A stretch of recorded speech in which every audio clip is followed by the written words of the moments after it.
जोंबो खोनानो मोनदों खिन्थु बेवहाय खुनु बेबायदि अबैध नुनो मोनाखै जोंनियाव माने बेबायदि रिपर्ट फैयाखै गतिके बेवहाय जोंहा प्रटेक्शन पार्टी दैलि रुटिन हिसाबै जोंहा मोनसे प्रटेक्शन पार्टी दङ बियो माने पुरा माने पेट्रलिं खालामबाय थायो गतिके बेवहाय माने खुनु माबा इलिगेल एक्टिभिटिसा जाहाथे जानो हाया बेनि थाखायनो जोङो रेन्डम डिउटि खालामबाय थागासिनो दङ हमनो मोननाय जादों नै साननैसो सिगां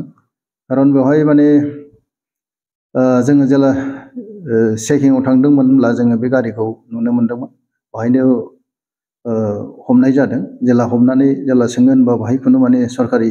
भेलिड माने जेबो डकुमेन्टस गैयामोन बा इटिपि गैयामोन दा बेवहाय बे हिसाबैनो जोङो बेखौ सिज खालामनाय जादों बेवहायथ' जिखिनि थांदों जोंनि माबायाव नलेजाव बेहाय माने इटिपि दङ बेहा गासिबो जिहेथु पारमिट थायो आरो जोंहा माइनिं पारमिट दङ बे हिसाबै बिसोरो इटिपिजों लाङो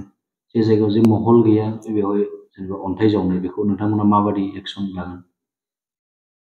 बेवहायथ' जेबो महल गैयैयाव जावनायनि खोथाबो गैया बियो इलिगेल बेखौ जावनो हाया गतिके सोरबा जावदोंब्ला जोंनो इनफरमेसन बे हिसाबै जोङो बेखौ बन्द खालामनो सेस्था खालामो